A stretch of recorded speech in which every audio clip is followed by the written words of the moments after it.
Senandika Part 2. Sesampainya di kampus, rasa mual yang kurasakan semakin parah. Kuputuskan untuk meminum obat mah. Katanya ada obat yang tidak bisa dicerna baik oleh lambung dan harus dibantu oleh obat mah. Mata kuliah pertamaku di hari itu terasa kacau sekali. Aku tak bisa fokus sama sekali. Tulangku kembali sakit sekali. Kutahankan sampai di perpindahan mata kuliah. Ketika memasuki awal pembelajaran kesadaranku beranjak hilang. Kubantu diriku untuk meminta pertolongan pada teman-temanku dengan menangis. Dan akhirnya pingsan. Di setengah sadarku dalam perjalanan kembali ke indekos, aku berkata pada diriku sendiri, jangan terlalu keras pada dirimu sendiri, tak akan ada yang paham kondisimu kecuali dirimu sendiri. Berhenti menyakiti diri sendiri. Kau sudah cukup baik berusaha. Ekspektasi mereka bukan tanggung jawabmu harusnya. Sudah cukup menjadi seorang putri yang berbakti. Untuk kurus dan lepas dari obat, upayakan pelan-pelan nanti. Sudah hebat kau bisa bertahan sejauh ini. Petik hikmah baik, dan yang buruk jangan diulang lagi. Terima kasih, ya. Sudah berusaha menjadi bagian yang baik di bumi, ya. Selalu seperti itu. Aku kerap mengajak diriku untuk bercengkrama. Sekedar mengapresiasi diri atas apa yang sudah dilakukan selama ini. Aku selalu yakin pasti ada alasan di balik dipertahankannya aku di bumi. Bukan semata-mata untuk mengurai air mata setiap hari. Aku selalu percaya akan ada hikmah baiknya nanti. Hari baik yang kuidamkan pasti akan datang nanti, belum sekarang. Aku hanya harus lebih bersabar sedikit lagi saja. Bahkan piano yang warnanya hitam dan putih pun dapat menghasilkan nada yang indah. Bukan soal masalahnya, ini hanya tentang bagaimana aku menyikapinya. Tak terlalu sulit, berlatih lagi saja lebih baik. Dirujuk ke dokter, dokter bertanya apa saja kegiatanku selama ini dan apa yang kukonsumsi sembari diinfus. Bagaimana keadaannya, Nin? Tanya dokterku. Belum enakan dok, perutku masih sakit sekali, jawabku. Mau cerita apa yang sedang Anin alami belakangan ini? Moodmu jelek sekali sepertinya. Dokterku membuka pembicaraan, sama seperti biasanya, dok. Bukan hal yang besar. Aku hanya kelelahan, jawabku. Kelelahan biasa tak akan membuatmu menenggak obat sebanyak ini, Nin. Sanggah dokterku. Rasa sakitku lebih banyak, dok.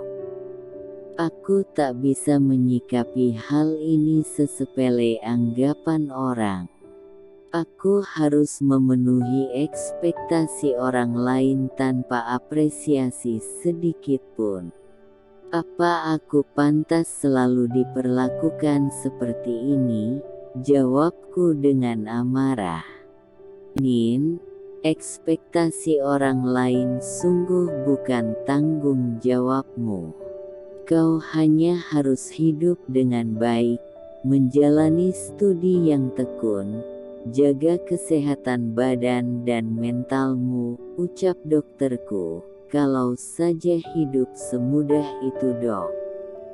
Aku tak mungkin menenggak obat untuk bertahan. Aku merasa sakit sekali, makanya aku minum obat agar reda sakitku, jawabku sembari berteriak histeris. Baik, Nin. Saya paham, ya sudah silahkan istirahat sekarang. Tenangkan pikiranmu ya, dokter berusaha menenangkanku. Dokter lawanku bicara bukan lagi orang yang asing, rumah sakit ini pun demikian.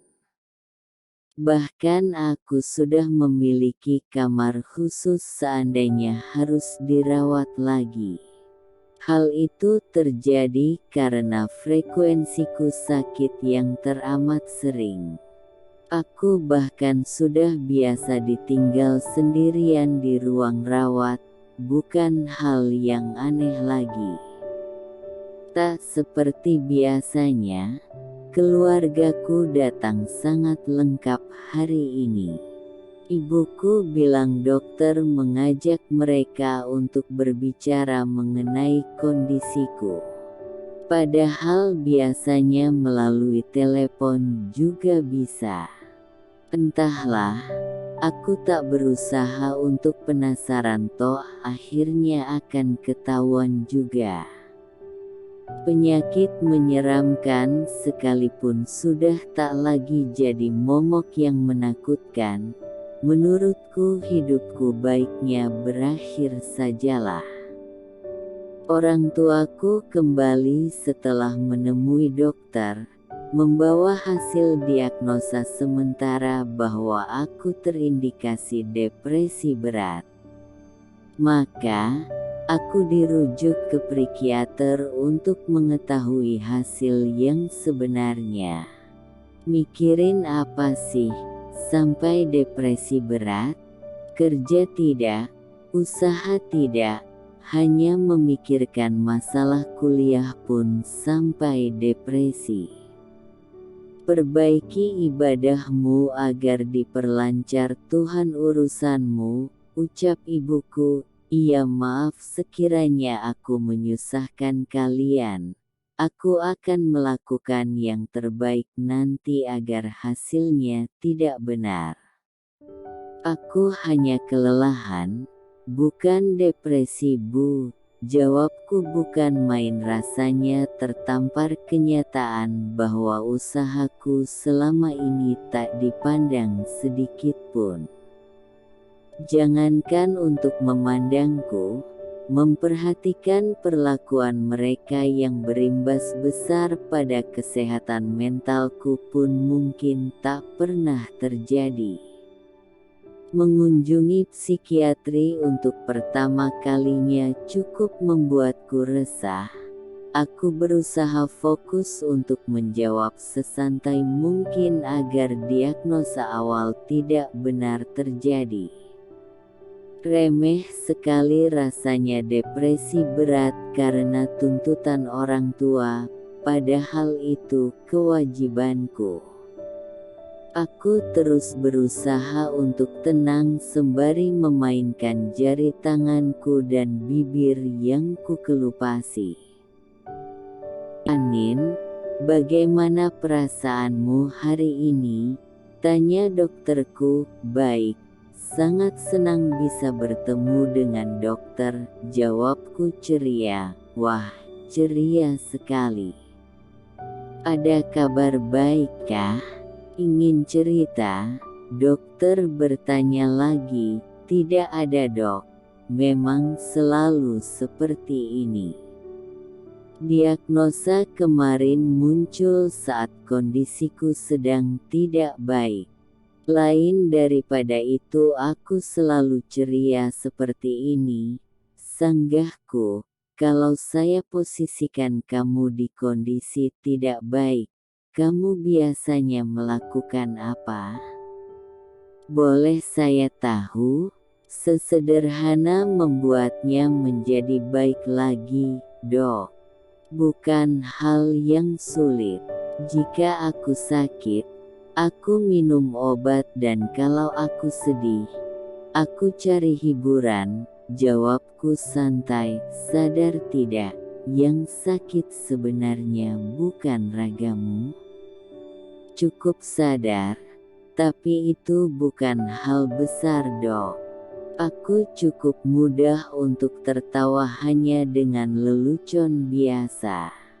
Lagi pula kalau terlalu suntuk, aku juga bisa berbicara pada diriku sendiri. Itu lebih baik. Seberapa sering kamu berbicara pada dirimu sendiri? Setiap waktu. Aku tak lagi berharap untuk didengarkan. Karena tak ada yang mengelus kepalaku, aku mengelus kepalaku sendiri. Menenangkan diriku sendiri. Selalu seperti itu. Kamu gak capek? Ya capek. Tetapi mau bagaimana lagi? Luka dan kecewa yang sebelumnya urung sembuh, apalagi yang baru. Sembuh atau tidak, hidup harus tetap berjalan. Senang atau sedih, waktu tak pernah menunggu. Mau besar atau kecil sakit yang dirasa, semua sama aja. Hanya butuh waktu untuk nerima. Jadi ya udah, dijalanin aja. Tak apa-apa. Iya, gak apa-apa. Bukan hal yang salah juga untuk kamu bicara dengan dirimu sendiri. Kamu udah ngelakuin apa yang kamu bisa. Kamu udah berusaha keras untuk bertahan. Walau akhirnya yang kamu dapati tak sejalan dengan apa yang ada di kepala. Aku berterima kasih karena sudah diperkenankan untuk mendengarkan resahmu. Berterima kasih karena kamu belum menyerah, dan berterima kasih pada Tuhan karena diberi umur yang panjang untuk have a better survive setelah ini semua. Terima kasih ya, Nin. Konsultasi hari pertama selesai, dan diikuti beberapa pertemuan kembali. Hal baru kembali datang karena aku menyandang depresi dan gangguan kecemasan berlebihan. Hal tersebut terjadi karena aku yang tak pernah bisa mengekspresikan diri. Isi kepala hanya sekedar takut dimarahi dan tak dihargai. Tekanan yang dibalut dengan kalimat positif itu mengendap hingga menggunung begitu besarnya. Hari-hari baru kusambut dengan tablet antidepresan yang per bulan harus dikontrol ulang. Dokter mengajakku untuk lebih terbuka dan mengekspresikan diri melalui media tulis. Aku menulis tiap kali isi kepala penuh. Ibu dan ayah juga perlahan berubah menjadi figur yang lebih among dan mengurangi tuntutan untuk selalu didengar. Semua perlahan lebih bisa kuterima dengan hati yang lapang. Sekarang dapat kupetik hikmahnya. Sebajingan apapun hidup berjalan, aku sadar bahwa yang bisa menyembuhkanmu itu ya dirimu sendiri, bukan orang lain. Maka dari itu, berbuat baik terlebih dahulu pada dirimu lalu orang lain. Pada akhirnya ini semua adalah permulaan. Babak baru yang membuatku tersadar bahwa ekspektasi dan realitas bukanlah hal yang selalu menjadi satu. Kini datang dan kembali damai dari dalam jiwa. Senandika jadi pemeran utamanya, Mentari dan Purnama jadi saksinya.